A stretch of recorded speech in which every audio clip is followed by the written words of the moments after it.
baik buruknya bangsa, nasib negara, nasib bangsa, nasib rakyat, nasib agama ke depan berada di tangan kalian.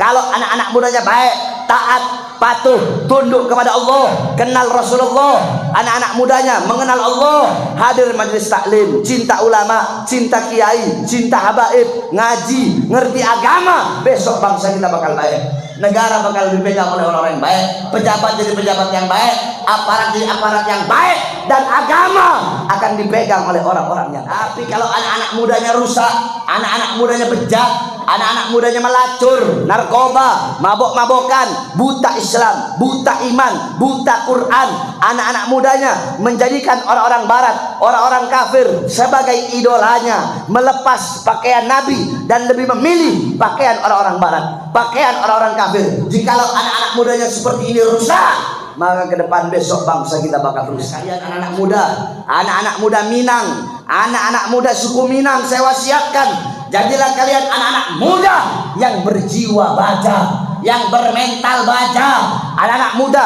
yang siap dan berani untuk menyampaikan kebenaran. Jangan pernah kalian tunduk kepada kezaliman, jangan pernah kalian tunduk kepada kemungkaran, jangan pernah kalian tunduk kepada ketidakadilan. Untuk agama serahkan jiwa kalian, untuk bangsa serahkan jiwa kalian, untuk negara serahkan jiwa kalian, serahkan raga kalian. Jangan pernah sekali-kali mundur dalam menyampaikan kebenaran.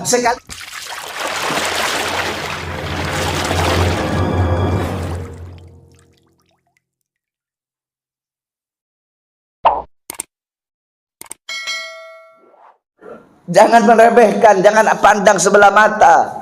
Karpet yang kamu duduki ini, karpet yang kalian duduki, demi Allah, karpet yang engkau duduki lebih mulia daripada kursi yang diduduki oleh seorang presiden. Sebab kenapa? Karpet yang engkau duduki untuk mengetahui mana baik, mana buruk, mana halal, mana haram, untuk engkau mengenal Allah, untuk engkau mengenal Rasulullah. Karpet yang engkau duduki untuk menuntut ilmu. Bukankah Sayyidina Umar bin Khattab, beliau berkata, innallaha lam yahluk fi wajhil ardi turaban afdal min majlisil ilm. Sesungguhnya Allah tidak pernah menciptakan di muka bumi sejengkal tanah pun yang lebih mulia, yang lebih utama selain daripada tanah yang digunakan untuk menuntut ilmunya Allah Subhanahu wa taala. Ini tempat menjadi tempat yang mulia, menjadi tempat yang agung, apalagi masjid, tempat turunnya rahmat karena duduknya kita di sini untuk mendapatkan ilmu baginda Nabi besar Muhammad sallallahu alaihi wasallam. Apalagi kita berada di hari Jumat. Hari Jumat Sayyidul Ayyam, pemimpin para hari. Setiap semuanya itu pasti ada pemimpinnya.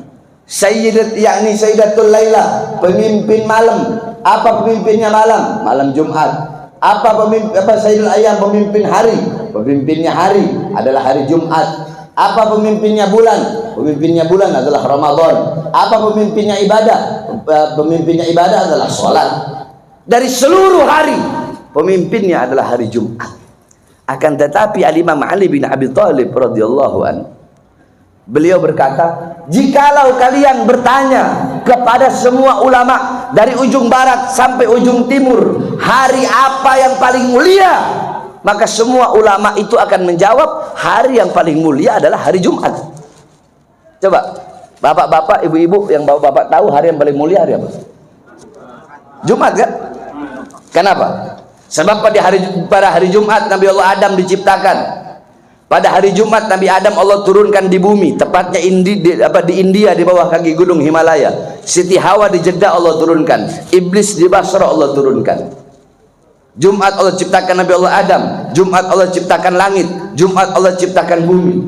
Jumat hari yang begitu mulia. Jadi kata Imam Ali, kalau kalian nanya sama semua ulama hari apa yang paling mulia, mereka bakal jawab hari Jumat.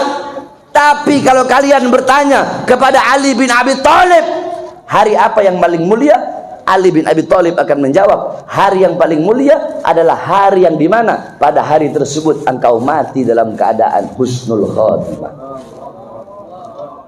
Jumat hari yang baik.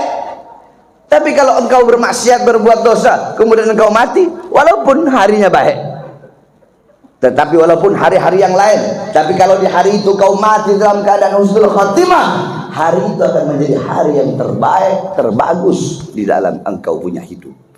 Nah, kita duduk di sini. Ini majelis ilmunya Nabi Muhammad SAW.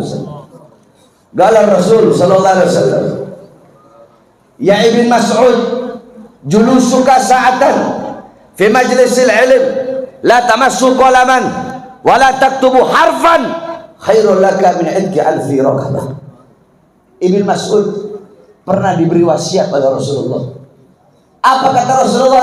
Ibn Mas'ud, engkau duduk di majlis taklim, engkau duduk di majlis ilmu sesaat, sekejap, sebentar, cuma duduk sebentar saja di majlis ilmu. La tamassu qalaman, engkau tidak megang pena, engkau tidak megang pulpen, engkau tidak memegang pena, engkau tidak pegang pulpen, tidak pegang pensil, engkau nggak pegang alat tulis, engkau nggak bawa buku, cuma duduk.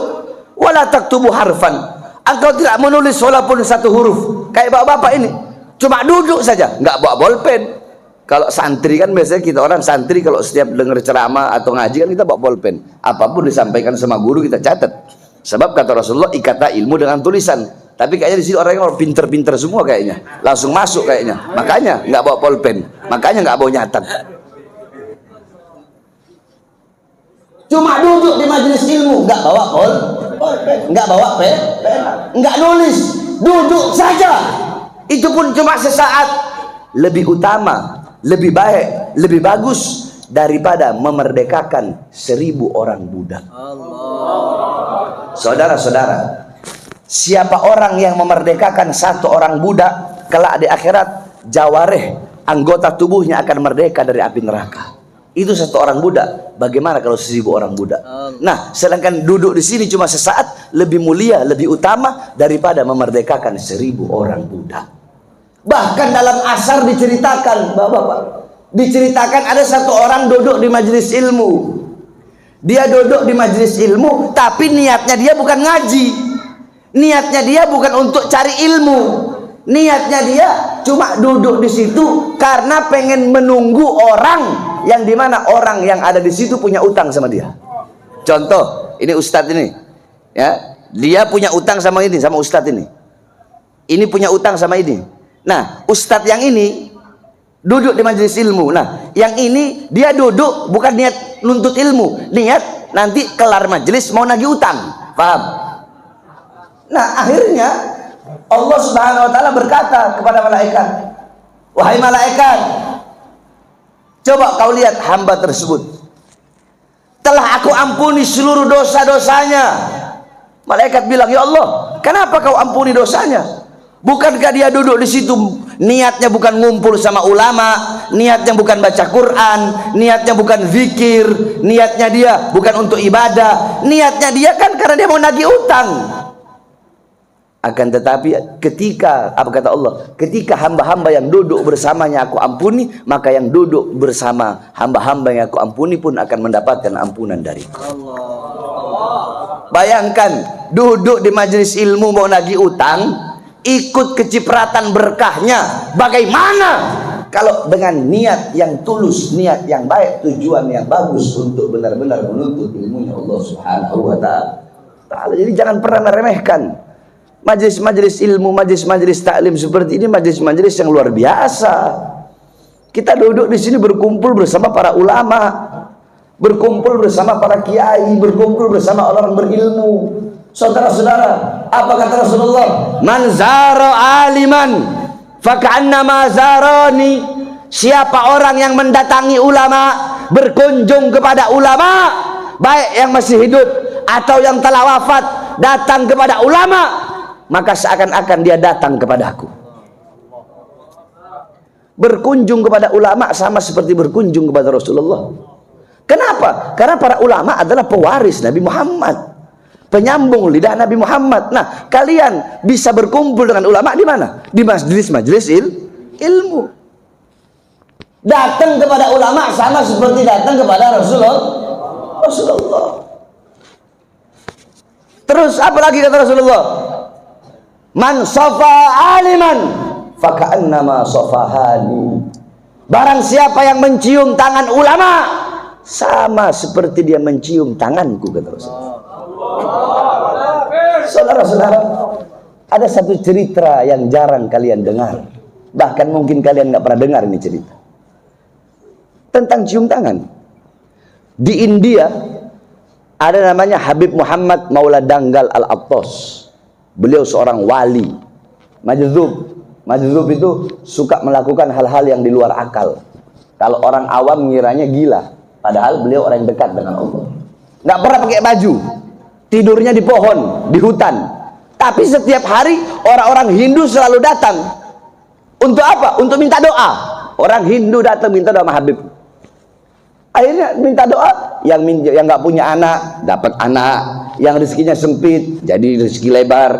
Minta ini, Habib tolong doakan. Semua hajat-hajat orang yang datang dikabulkan. Nah, akhirnya semakin banyak orang yang datang, maka mereka yang datang ke Habib Muhammad semua masuk Islam. Akhirnya Raja Hindu nggak terima. Raja Hindu datang. Raja Hindu bilang, Beb, kalau Habib nggak berhenti masukkan rakyat saya ke dalam agama Habib, besok saya bakal datang kemari bawa pasukan gajah, bakal saya ratakan ini hutan dengan tanah. Apa jawab seorang cucu Rasulullah? Apakah cucu Rasulullah dalam hatinya ada ketakutan dalam berdakwah? Apa jawab beliau? Kau mau datang bawa pasukan gajah? Silahkan kau datang bawa pasukan gajah. Aku tunggu besok dengan kain kafanku. Itu raja bukan cuma gertak. Datang dia bawa pasukan gajah yang banyak. Akhirnya apa? Habib Muhammad memerintahkan nyamuk-nyamuk yang ada di hutan untuk melawan pasukan gajah tersebut sehingga hancur itu pasukan gajah. Saya tanya, jawab, masuk akal nggak nyamuk ngalahin gajah? Masuk akal apa tidak? Kan nggak masuk akal kan? Tapi ini keramat para wali. Akhirnya apa? Ini raja baru sadar, ya Allah, ternyata ini cucunya Nabi Muhammad, cucu nabinya orang Islam. Makanya dia begitu keramat, makanya dia begitu luar biasa. Akhirnya raja datang, minta maaf Beb, saya minta maaf Beb, saya nggak bakal ganggu Habib lagi, dan saya janji tiap hari Jumat saya bakal datang kemari, saya bakal bawakan makanan buat Habib. Tiap Jumat Raja Hindu datang bawa makan, pulang dia cium tangan Habib Muhammad. Begitu terus semasa hidupnya. Setelah dia minta maaf, tiap Jumat datang ngasih makan, cium tangan, terus sampai itu raja wafat. Nah, ketika Raja Hindu ini meninggal dunia, saudara-saudara, orang Hindu kalau meninggal diapain? Dibakar. Ketika dibakar, semua jasadnya terbakar, hancur jadi abu, kecuali hidung dan tangan yang tidak hancur. Keluarga kerajaan bingung. Maka keluarga kerajaan datang ke Habib Muhammad. Habib, ini raja berkali-kali dibakar, tapi kenapa jasadnya tidak terbakar? Apa? Kenapa hidungnya sama tangannya nggak terbakar? Kok tetap utuh? Apa jawab Habib Muhammad? Setiap Jumat raja itu mencium tanganku, sedangkan aku setiap hari mencium tangan Rasulullah SAW. Bagaimana mungkin aku yang mencium tangan Rasulullah? Bagaimana mungkin aku yang dalam tubuhku ada darah Rasulullah, kemudian raja tersebut mencium tanganku? Aku mencium tangan ayahku, ayahku mencium tangan ayahnya, ayahnya mencium tangan ayahnya, terus sampai Sayyidina Husain dicium oleh Rasulullah SAW. Maka bagaimana bisa terbakar sedangkan dia mencium tanganku? Bayangkan orang Hindu itu hormat, cium tangan ulama enggak terbakar. Dulu ada lagi perampok. Ini perampok, mereka ada segerombolan, sekelompok. Habis mereka ngerampok, ya, si ketua perampok bilang, coba kamu pergi beli buah betih. Betih itu buah sejenis semangka atau sejenis timun suri lah begitu. Pergi anak buahnya beli semangka. Dia tanya ke tukang semangka, ini berapa? Sekian. Ini berapa? Sekian. Ini berapa? Sekian. Sumama, ini berapa? 10.000, 10.000, 10.000. Ini 100.000 loh. Kok yang ini lebih mahal? Padahal harganya sama. Rasanya sama. Buahnya sama. Bentuknya sama. Manisnya sama. Tapi kenapa yang ini lebih mahal? Apa jawab si pedagang buah tadi? Ini buah lebih mahal karena tadi Imam Al-Khufi waktu lewat nggak sengaja dia pegang. Makanya harganya lebih mahal karena buah ini habis dipegang oleh tangan ulama besar Imam Al-Khufi. Akhirnya apa? Si perampok tadi beli buah yang habis dipegang oleh Imam Al-Khufi. Dibawa sama bosnya. Kata bosnya, lama banget kamu. Iya bos, tadi saya milih dulu. Berapa harganya? 100.000. Kenapa mahal? Ini buah beda bos. Apa bedanya? Ini buah habis dipegang oleh ulama besar, sufi besar, yaitu Imam Al-Khufi. Oh, Imam Al-Khufi, ulama besar itu, seorang sufi itu. Iya, ayo kita makan sama-sama buah yang habis dipegang oleh tangan beliau. Siapa tahu habis kita makan, kita semua bisa bertobat kepada Allah. Akhirnya apa? Mereka makan dan mereka semua langsung bertobat kembali ke jalan Allah. Kenapa? Cuma habis makan buah yang habis dipegang tangannya sama ulama. Coba bayangkan sampai segitu. Jadi man sofa aliman fakana ma sofa hali. Barang siapa yang mencium tangan ulama, seakan-akan mencium tangan Rasulullah SAW. Nah, yang ketiga kata Rasulullah, man jalasa aliman faka'annama jalasani fid dunya, faman jalasani fid dunya ajlastuhu ma'a yaumal qiyamah. Barang siapa yang duduk berkumpul bersama ulama, duduk berkumpul bersama orang soleh, di dunia duduk berkumpul bersama ulama, di majelis ilmu, di majelis zikir, di majelis taklim, di masjid-masjid, di surau-surau, di musola-musola, di pondok-pondok pesantren, duduk berkumpul bersama ulama, kata Rasulullah, sama seperti duduk denganku di dunia. Dan barang siapa yang duduk denganku di dunia, kelak di akhirat akan aku dudukkan dia bersamaku. Jadi kalau engkau pengen tahu, gampang saudara-saudara. Kalau kalian pengen tahu jarak kalian dengan Rasulullah di akhirat nanti, apakah jauh, apakah dekat, jarak jauh atau dekatnya kalian dengan Rasulullah di akhirat, itu gampang. Kalian lihat saja di dunia seberapa dekat kedekatan kalian dengan majelis ilmu, seberapa dekat kedekatan kalian dengan ulama, dengan para ustadz, dengan para kiai, dengan para habaib, maka sedekat itu kalian akan dekat dengan Rasulullah.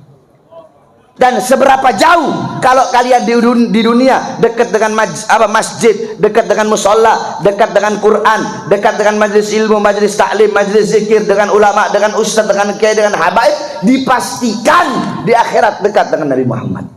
Tapi di dunia jauh dari ulama, jauh dari para ustadz, jauh dari para kiai, jauh dari para habaib, maka dipastikan di akhirat engkau pun akan jauh dengan baginda Nabi besar Muhammad. Saudara-saudara, mata-mata yang paling celaka, mata-mata yang paling merugi di akhirat adalah mata yang diharamkan untuk memandang wajah indah Nabi Muhammad. Itu mata yang paling celaka. Nah, terus mata seperti apa yang nggak bisa memandang wajah Nabi Muhammad? Mata yang tidak pernah kalian gunakan untuk memandang wajah para ulama dengan pandangan cinta dan kasih sayang. Apa kata Rasulullah? Man nadhara aliman nadratan fa fariha biha fa khalaqallahu min tilkal nadrah malakan yastaghfir lahu ila yaumil qiyamah. Kata Rasulullah, barang siapa orang memandang wajah ulama, memandang wajah orang alim dengan pandangan cinta, dengan pandangan kasih sayang, maka dari setiap pandangan tersebut akan Allah ciptakan malaikat yang akan memohonkan ampun baginya sampai datangnya hari kiamat. Coba itu cuma memandang wajah ulama. Makanya jangan jauh dari ulama, jangan jauh dari orang-orang soleh. Qala Rasul akrimul ulama fa innahum indallahi qurama. Muliakan para ulama, agungkan para ulama, karena beliau para ulama adalah orang yang mulia di sisi Allah, orang-orang yang agung di sisi Allah. Man habbahu mahabbahullah. Kau cinta ulama, Allah cinta kepadamu. Kau benci ulama, Allah benci kepadamu. Kau cinta kata Rasul, man akrama aliman faqad akramani, faman akramani faqad akramallah, faman akramallah fama'wahul jannah. Siapa orang memuliakan ulama sama seperti memuliakanku. Siapa orang memuliakanku sama seperti memuliakan Allah. Siapa yang memuliakan Allah, maka tempatnya adalah surga. Itu hadis Nabi Muhammad. Berarti mafhum mukhalafah. Apa itu mafhum mukhalafah? Pemahaman terbalik. Pemahaman terbaliknya berarti man ahana aliman faqad ahani. Kalau barang siapa yang memuliakan ulama, maka sungguh telah memuliakan aku, kata Rasulullah. Berarti kebalikannya, barang siapa yang menghinakan ulama, maka sama seperti menghina Rasulullah. Barang siapa yang menghina Rasulullah, maka sama seperti menghina Allah. Barang siapa yang menghina Allah, maka fama'wahun nar, maka tempatnya adalah neraka. Oleh karenanya wasiat saya, jangan jauh dari ulama. Jangan jauh. Kata Rasulullah apa? Kun aliman, hei umatku, hei kalian yang tua, yang muda, yang kaya, yang miskin, yang sehat, yang sakit, kun aliman, jadilah kalian orang-orang alim, jadilah kalian orang-orang yang berilmu, yang mengenal Allah, yang mengenal Rasulullah, mengenal Islam, mengenal iman. Beb, saya nggak bisa jadi orang berilmu, beb, nggak bisa. Ada pilihan lain. Kun muta'alliman, jadilah pencari ilmu, jadi santri, jadi orang yang ngaji, mondok, nyantri. Beb, saya udah tua, nggak bisa mondok. Beb, otak saya bebel, nggak bisa juga. Ada pilihan ketiga, jadi alim, jadi ulama nggak bisa, jadi santri nggak bisa. Ada pilihan ketiga, kun mustami'an, jadilah pendengar ilmu, pendengar nasihat, pendengar hikmah. Seperti bapak-bapak pada sore hari ini duduk di sini menjadi pendengar ilmu. Berarti bapak-bapak golongan yang ketiga. Oh beb, saya nggak punya waktu beb buat hadir majelis. Saya nggak punya waktu untuk duduk di majelis ilmu, dengerin nasihat. Nggak punya waktu, saya sibuk kerja beb. Kalau nggak bisa juga, ada pilihan terakhir. Apa itu? Kun muhibban, jadilah pecinta ilmu, pecinta ulama. Itu pilihan terakhir. Wala takun khamisan, jangan jadi golongan yang kelima. Siapa golongan yang kelima? Mubghidon. Apa itu mubghidon? Ulama bukan, santri bukan, pendengar ilmu bukan, pecinta ilmu, pecinta ulama bukan, ahli maksiat iya, suka berbuat dosa iya, melacur iya, berzina iya, narkoba iya, mabok iya, bangsat iya, pembunuh iya, malah menjadi mubghidon, pembenci para ulama. Ini al-anun nas, manusia yang paling buruk, manusia yang paling laknat, manusia yang paling bejat adalah orang yang membenci para ulama. Kalau membenci ulama saja udah bejat, apalagi membenci habaib, anak cucu Rasulullah sallallahu alaihi wasallam. Saudara-saudara tahu Ashabul Kahfi, nama anjingnya siapa? Kitmir, seekor anjing. Dalam riwayat ulama mengatakan satu-satunya anjing yang masuk surga itu Kitmir. Tapi di surga Allah rubah wujudnya menjadi domba, bukan berubah menjadi anjing. Tapi di surga Allah rubah menjadi domba. Kenapa? Karena Kitmir setia kepada ulama, setia kepada Ashabul Kahfi. Anjing cinta ulama, anjing cinta orang soleh, anjing cinta kepada orang yang cinta kepada Allah. Berarti kalau ada orang yang membenci ulama, membenci habaib, membenci para kiai, itu orang anjing apa bukan? Bukan anjing, bukan. Lebih anjing dari anjing. Bukan anjing, anjing aja cinta ulama. Berarti lebih anjing dari anjing. Oleh karenanya saya wasiatkan jangan jauh dari ulama. Saudara-saudara, yakni mereka para ulama, bihim yadfa'ullahul balaya wa yakshifur razaya wa yusdi kulla khairin wa ni'matin walau lahumu bainal anami ladukdikat jibalun wa ardun lirtikabil khati'ati. Beliau-beliau dengan sebab keberadaan para ulama, dengan sebab keberadaan orang-orang soleh, dengan sebab keberadaan mereka Allah kasih kamu nikmat, Allah kasih kamu rahmat, Allah kasih kamu kebaikan. Dengan sebab keberadaan mereka Allah beri kamu segala macam kenikmatan. Kalau bukan karena keberadaan para ulama, kalau bukan karena keberadaan orang soleh di tengah-tengah kalian, kalau bukan karena banyaknya ulama, banyaknya orang soleh di Padang yang saya kenal, ada Syekh Burhanuddin, kalau bukan ada Syekh Yasin Al-Fadani, kalau bukan karena keberadaan ulama-ulama, kalau bukan karena keberadaan orang-orang soleh di Padang dan almarhum Buya Hamka, kalau bukan karena keberadaan beliau-beliau, Padang melahirkan banyak para ulama. Siapa yang nggak kenal Syekh Yasin Al-Fadani? beliau diberi gelar musnid dunia, ahli hadis yang paling hebat, ahli hadis yang paling jago. Syekh Yasin itu kalau bawa hadis musalsalnya sampai ke Rasulullah, hadatsani syekhi gal sami' gagal Rasulullah sallallahu alaihi wasallam kata. Musnid dunia.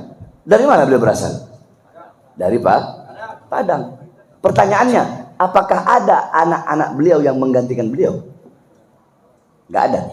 Tahu kenapa? Tahu kenapa? Mau saya kasih tahu? Madrasatul ula. Seorang ibu adalah madrasah pertama, guru pertama, pendidik pertama, kiai pertama, sekolah pertama, ustadz pertama, pondok pesantren pertama, mu'allimah, mudarrisah lil abna. Guru pertama buat anak itu bukan bapak, tapi guru pertama, pesantren pertama, kiai pertama, masjid pertama, majelis taklim pertama bagi bapak, bagi seorang anak itu adalah seorang ibu. Makanya Allah perumpamakan perempuan seperti haras, nisaukum harzun lakum, wanita kalian adalah ladang bagi kalian. Kita laki-laki bercocok tanam, perempuan ladangnya. Kalau bercocok tanam di ladang yang baik, hasilnya bakal baik. Bercocok tanam di ladang yang buruk, rusak, kerontang, maka hasilnya pun bakal buruk. Hadramut melahirkan para ulama. Wali Songo berasal dari mana? Jawa. Wali Songo itu berasal dari Hadramut. Wali Songo itu Habib, anak cucu Rasulullah, satu jalur sama saya. Bin Smith, Wali Songo, Al-Haddad, kemudian Al-Aidid, satu jalur kita. Ada kan Asgaf, Al-Idrus, Al-Habsyi, Al-Attas bin Syahab, itu dari jalur Fagil Mugaddam. Wali Songo berasal dari Hadramut, yang bawa Islam ke Indonesia, yang bawa Islam ke Padang, semua dari zaman dulu. Beliau adalah para habaib, para anak cucu Rasulullah yang membawa agama kakeknya disebarkan ke seluruh dunia. Nah, Hadramut melahirkan ulama, Hadramut melahirkan para wali, itu tidak terlepas dari kepribadian wanita-wanita yang ada di sana. Mau tahu seperti apa wanita yang di sana? Wanita yang ada di sana seumur hidup keluar rumah cuma 3 kali. Pertama ketika masih kecil keluar bersama bapaknya. Kedua ketika nikah keluar dari rumah orang tuanya ke rumah suaminya. Ketiga ketika mati keluar dari rumahnya menuju kuburnya. Hidup mereka, waktu mereka habiskan untuk mendidik anaknya. Makanya nggak heran ente kalau pergi ke Tarim, itu di Tarim sana yang dagang di pasar, yang dagang ikan asin, yang dagang gandum, cabe, itu mereka tidak boleh dagang di pasar kalau belum hatam 3 kali kitab Minhajut Thalibin Al-Imam An-Nawawi. Itu pedagangnya. Anak di sana umur 7 tahun udah hafal kitab Minhaj. Bahkan ada seorang Syekhah Al-Amudi, seorang perempuan yang dimana dia pernah mensyarahkan kitab Minhaj. Ketika dia syarahkan, di akhir tulisan dia beri taklik, dia beri komentar. Apa komentarnya? Tolong dikasih maaf kalau ada kata-kata yang salah. Kenapa? Karena aku membuat ini kitab dalam keadaan menyusui anak-anakku. Perempuan Hadramut nyusuin anak sambil bikin kitab. Makanya nggak heran anaknya umur 7 tahun hafal Minhaj. Habib Abdullah bin Alwi Al-Haddad umur 7 tahun hafal Al-Quran. Umur 10 tahun hafal Kutubus Sittah, Bukhari, Muslim, Sunan Abi Daud, Tirmidzi, Ibnu Majah, Nasa'i. Umur 11 tahun hafal Kutubul Ghazali, Ihya Ulumuddin, Bidayatul Hidayah, Miyarul Ilm, Mukasyafatul Qulub, Al-Wajiz, Al-Wasid. Al-Habib Abdullah bin Abu Bakar Al-Idrus umur 6 tahun puasa selama 2 tahun berturut-turut dan cuma berbuka dengan 2 butir kurma. Jadi 1 tahun cuma 1 butir kurma, itu masih kecil umur 6 tahun. Habib Ali bin Muhammad Al-Habsyi umur 10 tahun udah berjumpa dengan Nabi Muhammad dalam keadaan sadar, bukan lewat mimpi. Itu tidak terlepas dari pendidikan ibunya. Nah, Syekh Yasin beliau seorang ulama besar, tapi istri beliau adalah seorang pengusaha. Makanya anak-anak beliau semuanya jadi pengusaha. Paham? Nah, saya lanjutkan ya, biar paham itu orang ya. Tuh kan saya mana tadi? Nah, Padang melahirkan banyak para ulama-ulama orang soleh. Nah, Kalau bukan karena keberadaan beliau-beliau di muka bumi, orang-orang soleh, maka langit sudah Allah runtuhkan, laut Allah tumpahkan ke bumi, udah Allah hancurkan ini dunia. Kalau bukan karena keberadaan para ulama dan orang-orang soleh. Kenapa? Karena terlalu banyak perbuatan dosa dan maksiat yang kita lakukan di muka buminya Allah Subhanahu wa ta'ala. Oleh karenanya saudara-saudara, jangan terlalu sibuk dengan urusan dunia. Bapak-bapak, ibu-ibu, jangan terlalu sibuk dengan urusan dunia. Tuba liman kana targud dunya qabla an taraktah. Sungguh beruntung, sungguh berbahagia bagi orang-orang yang meninggalkan dunia sebelum dunia yang meninggalkannya. Apa maksudnya tinggalkan dunia? Apa itu dunia? Ad-dunya syai'ul ladzi laysa bil akhirah. Dunia adalah sesuatu yang tidak ada hubungannya dengan akhirat. Mencari dunia untuk dunia itu dunia, mencari dunia untuk akhirat itu akhirat. Tinggalkan perkara apapun, sesuatu apapun yang bisa menjauhkan engkau dari Allah, apalagi memutuskan hubunganmu dengan Allah Subhanahu wa taala. Jikalau pekerjaan menjadi sebab engkau jauh dari Allah, itu dunia, tinggalkan pekerjaan itu. Kalau pangkat jabatan menjadi sebab putus hubunganmu dengan Allah, tinggalkan pangkat jabatan tersebut. Perkara apapun, hal apapun yang menjauhkan engkau dari Allah, yang menjauhkan engkau dari akhirat, yang menjauhkan engkau dari Rasulullah, tinggalkan perbuatan dosa, tinggalkan perbuatan maksiat. Saudara-saudara, semakin kau kejar dunia, semakin gak bakal kamu dapat. Semakin kau kejar dunia, kau akan semakin hina. Saya tanya, jawab semua yang keras. Bisa nggak kalian mengejar bayangan kalian sendiri? Nggak bisa kan? Tapi coba nggak usah kalian kejar. Bayangan yang ikut kan? Nah, itu dunia. Semakin kau kejar, semakin kau nggak dapat. Kayak bayangan tadi. Allah kan udah bilang sama dunia, ya dunia, ukhdumi man khadamani. Dunia, harta, pangkat, emas, perhiasan, wanita, jabatan, dunia, layanilah orang-orang yang melayaniku. Dunia, berbaktilah kepada orang-orang yang berbakti kepadaku. Sebaliknya, orang yang melayanimu, orang yang mengejarmu, orang yang berbakti kepadamu sehingga lupa kepadaku, bikin hidup mereka susah. Jadi engkau mengejar Allah sambil merangkak, dunia mengejar engkau sambil berlari. Kau kejar Allah, kau kejar akhirat, dunia kau dapat, akhirat juga bakal kau dapat. Tapi kalau engkau kejar dunia, sudahlah dunia tidak kau dapat, akhirat juga tidak kau dapat. Jadi bohong kalau orang bilang, "Beb, saya cinta akhirat, tapi saya juga cinta dunia." Kata Imam Syafi'i, itu orang pendusta. Tidak bisa dikumpulkan dua cinta dalam satu hati, dua rasa takut dalam satu hati, dua rasa aman dalam satu hati, nggak bisa. Bohong. Dunia dan akhirat perumpamaannya begini. Akhirat itu ibarat ibunya, dunia ibarat anak perempuan. Jadi ada janda punya anak perempuan. Bisa nggak kalian nikahin si ibu sama anak sekaligus? Nggak bisa kan?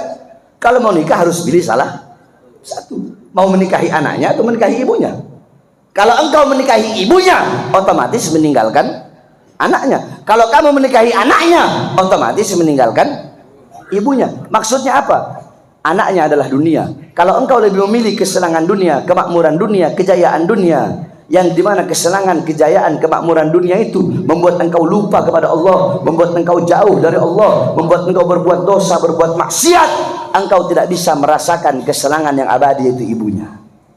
Sebaliknya, kalau pengen ibunya, kesenangan yang abadi, kemakmuran yang abadi, kejayaan yang abadi, yaitu akhirat, kalau engkau ingin, maka tinggalkan di dunia perkara-perkara yang membuat engkau jauh dari Allah. Tinggalkan dunia sebelum apa? Sebelum dunia yang meninggalkan.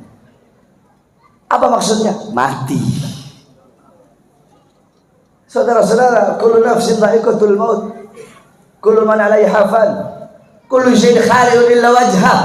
Segala sesuatu yang berjiwa pasti akan mati. Yang ada di atas bumi pasti hancur. Zat apapun, wujud apapun, bentuk apapun akan hancur kecuali Allah. Yang tua mati, yang muda mati, yang kaya mati, yang miskin mati, yang sehat mati, yang sakit mati. Saya tanya, apakah syarat mati itu harus tua?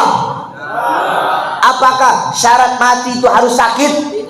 Ada nggak di tengah-tengah kalian orang masih muda mati? sehat mati. Jadi syarat mati tidak harus tua, syarat mati tidak harus sakit. Dan ingat, kematian itu datang tanpa pemberitahuan. Kalau kita tahu kapan kita mati sih enak. Sekarang maksiat dulu, nanti satu hari sebelum mati tobat, iya kan? Nah, saya tanya, andaikan kalian tahu besok kalian mati, apakah malam ini kalian bakal keluar rumah? Bakal keluar rumah? Bakal jentuh istri? Apa yang kalian lakukan? Tobat, istighfar, ibadah. Kalau tahu besok mah.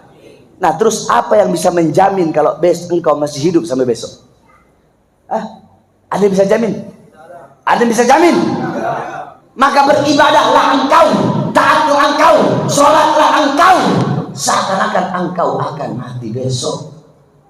Kembali saudara-saudara kepada Allah. Tinggalkan perbuatan dosa, perbuatan maksiat. Jangan terlalu sibuk sama dunia. Saya tanya, rizki dijamin gak sama Allah? Dijamin gak? Saya mancing, dia mancing, dia mancing, dia mancing, dia mancing. Kita berempat mancing. Lautnya sama, perahunya sama, ya. Lautnya sama, perahunya sama, jorannya sama, umpannya sama. Dapat ikannya sama nggak? Kau dapat 2, kau dapat 3, udah ini dapat 4, onde nggak dapat apa-apa, saya nggak dapat apa-apa. Berarti padahal lautnya sama, perahunya semuanya sama, tapi rizkinya nggak sama. Itulah rizki. Semua sudah dijamin oleh Allah Subhanahu Wa Taala. Nah, bersungguh-sungguhlah engkau untuk mencari sesuatu yang belum dijamin. Apa itu? Surga. Surga udah dijamin. Berarti kalau bapak ini orang berakal, bapak bakal lebih bersungguh-sungguh untuk apa? Untuk nyari sesuatu. Nih, saya kasih contoh. Ini ada di kantong, ini ada di luar. Ini udah dikantongin. Yang bapak cari yang mana? Yang udah dikantongin apa yang belum dikantongin? Yang belum kan? Nah, rizki sudah dijamin. Bukan berarti nggak nyari. Silahkan cari rizki, tapi jangan sampai engkau mencari rizki sampai lupa kepada Allah. Coba lihat di masjid sekarang. Di masjid terdengar suara sholat. Hayya 'alas sholat, hayya 'alas sholat. Weh, ayo sholat. Kalian yang dagang, berhenti dulu dagangnya. Tetapi tetap yang berdagang dengan dagangnya, yang toko tetap dengan tokonya. Mereka lebih memilih panggilan perut daripada panggilan Allah Subhanahu Wa Taala. Mereka abaikan panggilan Allah dan lebih memilih panggilan-panggilan perutnya. Ingat, kita pasti mati, saudara-saudara. Dunia tempat menanam, akhirat tempat memanen. Kalau di dunia engkau menanam sesuatu yang baik, di akhirat engkau pun pasti akan memanen sesuatu yang baik. Paham? Wasiat yang terakhir untuk para anak-anak muda. Kalian para pemuda-pemudi Islam, di sini banyak anak muda nih. Bagus saya lihat ini. Saya senang lihat anak-anak muda pakai imamah seperti ini. Kalian anak-anak muda pakai imamah, pakai sarep, pakai rida. Ini berarti anak-anak muda Padang tidak malu dengan pakaian Rasulullah SAW. Sebab banyak orang sekarang malu pakai pakaian Rasulullah, dianggap asing. Ini sekarang bapak-bapak, ibu-ibu, akhir zaman. Udah akhir zaman. Fitnah di mana-mana, kerusakan di mana-mana. Syariat Islam dianggap asing. Orang pakai imamah lah, soalim kamu pakai imamah, pakai rida, pakai cadar. Alah, ngapain pakai cadar? Hatinya nggak bersih. Ngapain pakai cadar? Kayak ninja. Orang pakai cadar dibilang ninja. Kalau ada perempuan pakai cadar dihina ninja, berarti kalau ada yang pakai rok mini panggil, woi Tarzan. Saya waktu ceramah di Papua, itu orang Papua bilang, "Beb, kami heran sama orang kota sana di Jakarta, di kota-kota besar. Kok semakin terbuka aurat dibilang modern? Jadi semakin kebuka, semakin modern katanya, semakin gaya, semakin modis. Jikalau semakin terbuka dibilang modern, berarti kami lebih modern. Kenapa? Kami dulu telanjang. Kalau semakin terbuka, semakin telanjang dibilang modern, berarti binatang lebih modern daripada anak-anak perempuan kita. Makanya jangan malu dengan pakaian Nabi Muhammad. Jangan malu dengan anak muda. Ingat wasiat saya kepada kalian, syubbanul yawm rijalul ghad. Pemuda-pemuda masa kini adalah pemimpin-pemimpin masa depan. Baik buruknya bangsa, baik buruknya negara, baik buruknya agama ke depan bukan berada di tangan yang udah tua-tua ini, bukan, tapi berada di tangan kalian, berada di pundak kalian. Baik buruknya bangsa, nasib negara, nasib bangsa, nasib rakyat, nasib agama ke depan berada di tangan kalian. Kalau anak-anak mudanya baik, taat, patuh, tunduk kepada Allah, kenal Rasulullah, anak-anak mudanya mengenal Allah, hadir majelis taklim, cinta ulama, cinta kiai, cinta habaib, ngaji, ngerti agama, besok bangsa kita bakal baik, negara bakal dipegang oleh orang-orang yang baik, pejabat jadi pejabat yang baik, aparat jadi aparat yang baik, dan agama akan dipegang oleh orang-orang yang baik. Tapi kalau anak-anak mudanya rusak, anak-anak mudanya bejat, anak-anak mudanya melacur, narkoba, mabok-mabokan, buta Islam, buta iman, buta Quran, anak-anak mudanya menjadikan orang-orang barat, orang-orang kafir sebagai idolanya, melepas pakaian Nabi dan lebih memilih pakaian orang-orang barat, pakaian orang-orang kafir. Jikalau anak-anak mudanya seperti ini rusak, maka ke depan besok bangsa kita bakal rusak, negara kita bakal rusak, pejabatnya rusak, aparatnya rusak, ulamanya jadi ulama yang rusak, agama dan negara akan dipegang oleh orang-orang yang rusak. Oleh karenanya kalian anak-anak muda Minang, anak-anak muda suku Minang, saya wasiatkan, jadilah kalian anak-anak muda yang berjiwa baja, yang bermental baja, anak-anak muda yang siap dan berani untuk menyampaikan kebenaran. Jangan pernah kalian tunduk kepada kezaliman, jangan pernah kalian tunduk kepada kemungkaran, jangan pernah kalian tunduk kepada ketidakadilan. Untuk agama serahkan jiwa kalian, untuk bangsa serahkan jiwa kalian, untuk negara serahkan jiwa kalian, serahkan raga kalian. Jangan pernah sekali-kali mundur dalam menyampaikan kebenaran, sekalipun lidahmu harus dipotong, dihina, dicaci, dimaki, difitnah, dipenjara, atau bahkan dibunuh. Bagi pejuang itu biasa. Kakek-kakek kakek-kakek kami dibunuh, dibantai. Kakek kami Imam Ali bin Abi Thalib, beliau saudara-saudara ditusuk dari belakang, lagi sholat, lagi tasyahud, ditusuk dari belakang saudara-saudara oleh penghafal Quran sampai beliau mati. Kenapa kakek kami mati ditusuk? Kenapa? Apakah beliau koruptor? Apakah beliau mengambil aset negara? Apakah beliau nyolong uang rakyat? Bukan, beliau dibunuh. Satu jawabannya. Kenapa? Karena beliau yang berada di barisan paling depan menyampaikan kebenaran untuk melawan pemerintah yang zalim. Kami punya kakek Al-Imam Hasan ibn Ali bin Abi Thalib. Al-Imam Hasan kakek kami diracun, saudara-saudara. Diracun oleh istrinya sendiri, dikhianati, diracun. Ketika habis minum air yang ada racunnya, isi perut beliau keluar dari mulut.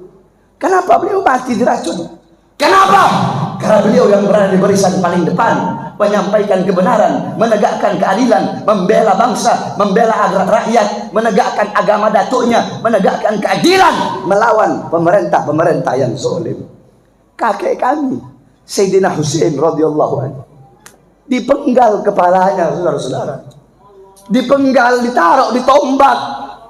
Habis dipenggal, ditaruh di tombak, dipertontonkan, dibilang sama pemerintah waktu itu, ini loh cucu Nabi ngelawan kami bantai, kami bunuh, kami penggal, apalagi kalian rakyat biasa.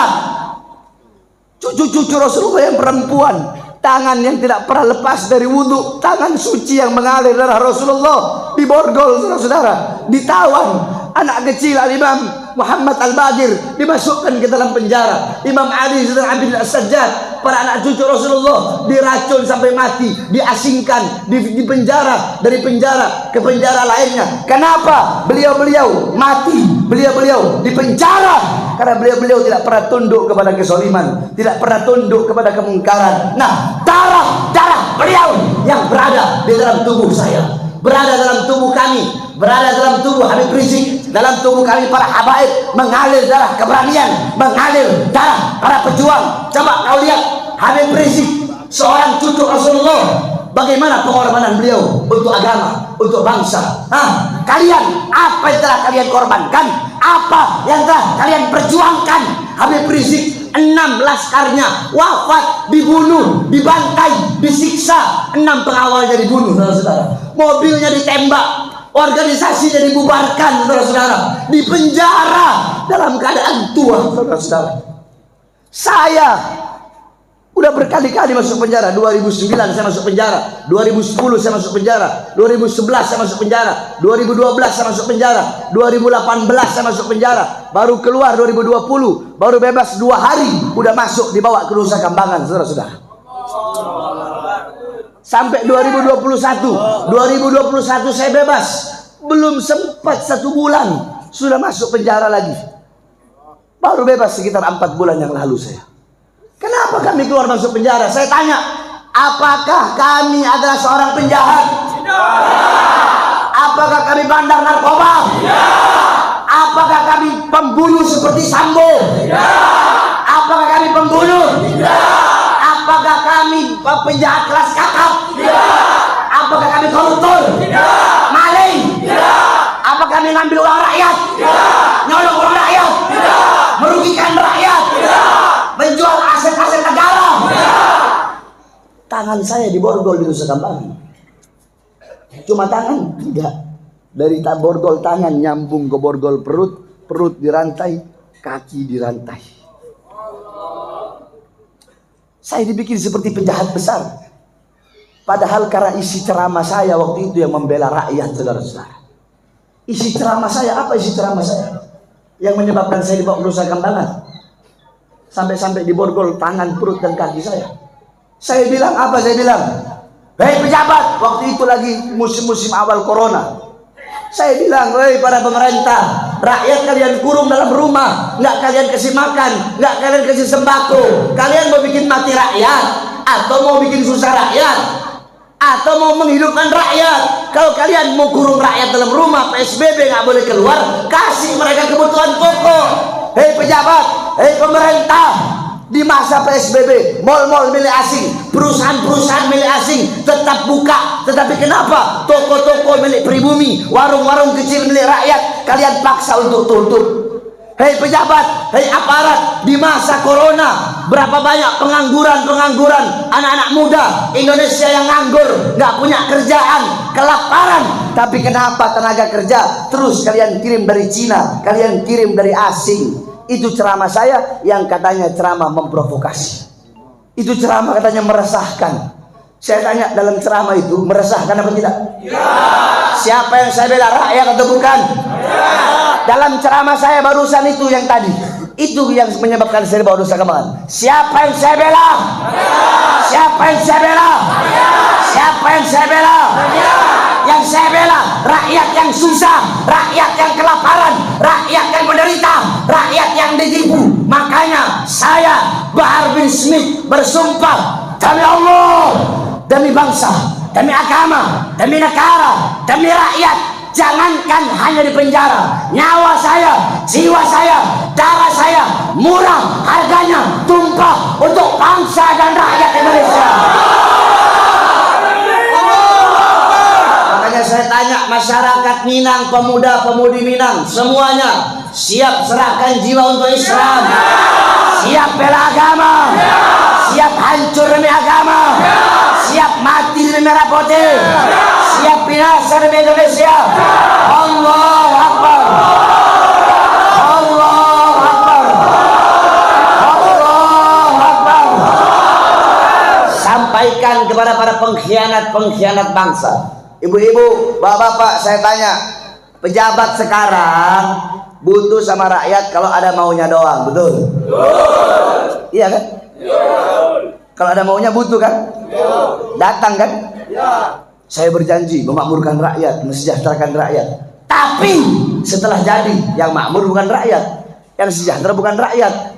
Yang makmur siapa? Yang makmur partai politiknya. Yang makmur perusahaan-perusahaan asing. Kita rakyat Indonesia menjadi budak di negara kita sendiri, saudara. Ulamanya juga banyak sekarang, ulama-ulama istana, ulama-ulama amplop, ulama kontrak, ulama-ulama yang jadi kera-kera bersorban kalau kata saya. Ada kiai merah, Habib merah, kiai kuning, Habib kuning, kiai hijau, Habib hijau, kiai putih, Habib putih. Tahu maksudnya? Ada kiai Golkar, ada Habib Golkar. Ada kiai PDI, ada Habib PDI. Ada kiai Gerindra, ada Habib Gerindra. Apalagi? Ada kiai PKB, ada Habib PKB. Ada kiai P3, ada Habib P3. Kalau dulu Kiai Jokowi, Habib Jokowi. Kiai Prabowo, Habib Prabowo. Mungkin nanti besok 2024 Kiai Anies, Habib Anies. Kiai Ganjar, Habib Ganjar. Ustadz sama Ustadz berantem. Kiai sama Kiai berantem. Habib sama Habib berantem. Gara-gara apa? Gara-gara beda bendera. Gara-gara beda pandangan. Gara-gara beda capres. Gara-gara beda politik. Gara-gara beda partai. Terus kalau Ustadz sama Ustadz berantem, Kiai sama Kiai berantem, Habib sama Habib berantem, umat mau dikemanain? Umat mau bagaimana? Makanya jadi ulama itu yang lurus, yang benar. Nggak apa-apa dekat sama pejabat, tetapi nasihati para pejabat untuk jadi pejabat-pejabat yang baik. Saya tanya ibu-ibu sekarang, semuanya serba susah apa enak? Susah apa enak? BBM naik enggak? Naik, jawab yang keras. Naik enggak? Minyak naik enggak? Cabai naik enggak? Kebutuhan pokok naik enggak? Semua naik enggak? Enak enggak? Itulah Indonesia. Butuh sama rakyat kalau cuma ada maunya datang ke ulama, datang ke ustadz, datang ke kiai. Oleh karenanya saya wasiatkan kepada seluruh masyarakat Minang, kepada seluruh suku Minang, dimanapun kalian berada, khususnya para pemuda-pemudi Minang, sampaikan, hei kalian para pengkhianat-pengkhianat bangsa, hei kalian para musuh-musuh agama, hei kalian para pelacur-pelacur agama, hei kalian pelacur-pelacur yang membohongi rakyat, kalian pejabat-pejabat pelacur yang memakan uang rakyat, yang mencuri uang rakyat. Kami masyarakat Minang, kami pemuda-pemudi Minang, kami orang-orang yang dalam tubuh kami mengalir darah Minang, bersumpah demi Allah, selama darah kami masih merah, tulang kami masih putih, maka selama itu kami orang Minang akan berada di barisan paling depan, rela hancur, rela binasa demi bangsa, demi rakyat, tidak akan pernah mundur sampai titik darah penghabisan saudara. Masyarakat Minang siap bela bangsa, siap hancur Indonesia. Allahu Akbar. Indonesia merdeka, merdeka, merdeka, merdeka, merdeka. NKRI harga mati, harga mati, harga mati. NKRI harga mati. Allahu Akbar,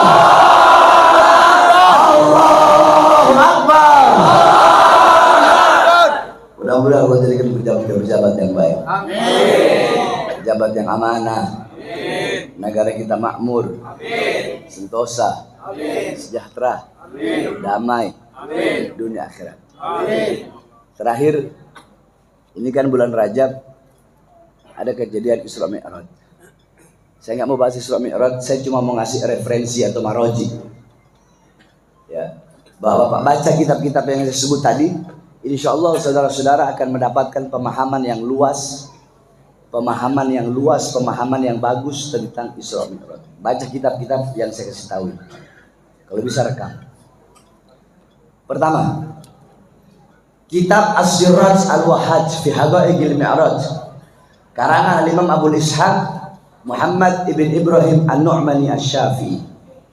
Kedua, kitab Al-Mi'raj, karangan Imam Abdul Karim Al-Kushairi.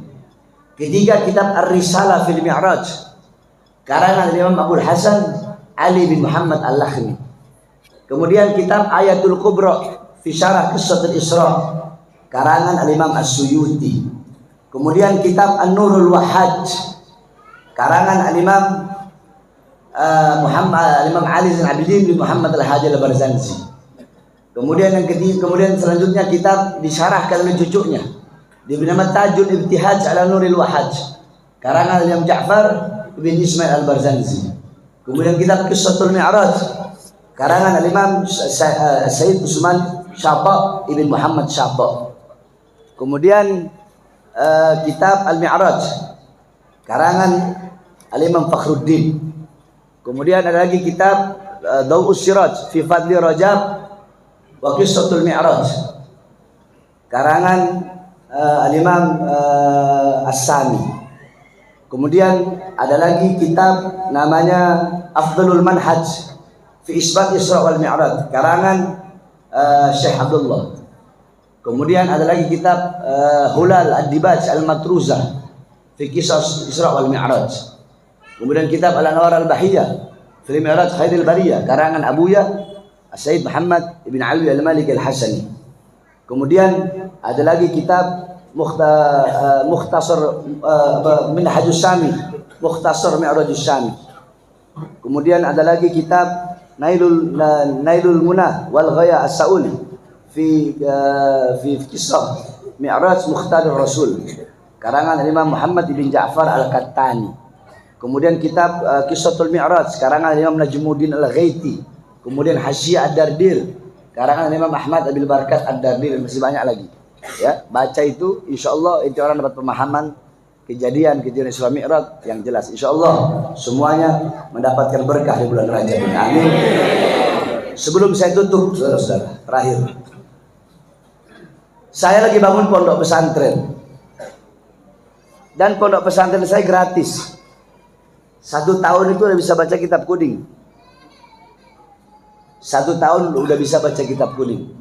Pelajaran yang dipelajari di pondok pesantren saya, pelajarannya ya, nahwu, sorof, i'rab, i'lal, insya, balaghah, bayan, ma'ani, mantik, munadharah, muhadharah, lughah, hadis, mustalah hadis, takhrij hadis, tarjih hadis, ilmu tarjih wa ta'dil, tafsir, ayatul ahkam, tafsir ayatul ahkam, hadisul ahkam, syarah hadisul ahkam, tauhid, fikih, usul fikih, tajwid, munadharah, dan masih banyak lagi pelajaran, sekitar 30 mata pelajaran.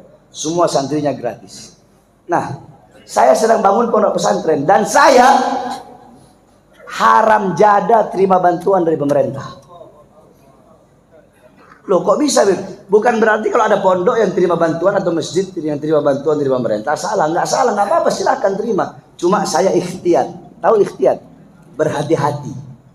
Kalau saya terima, maka akan tertanam dalam hati saya rasa simpati untuk mendiamkan kalau mereka membuat kezaliman atau ketidakadilan.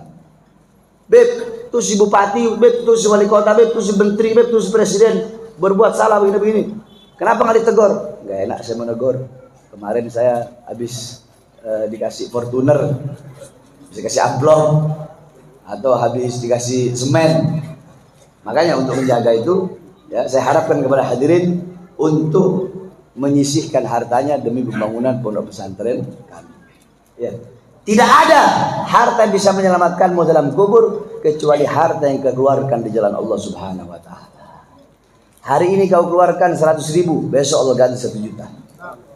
Hari ini 1 juta, besok Allah ganti kau 10 juta. Itu janji Allah. Kau keluarkan 1, Allah balas 10. Ya, siap semuanya keluarkan harta. Siap keluarkan harta. Nah, sambil kita berqasidah ya, sambil kita bersalawat kepada Rasulullah sallallahu alaihi wasallam. Salatullah, salamullah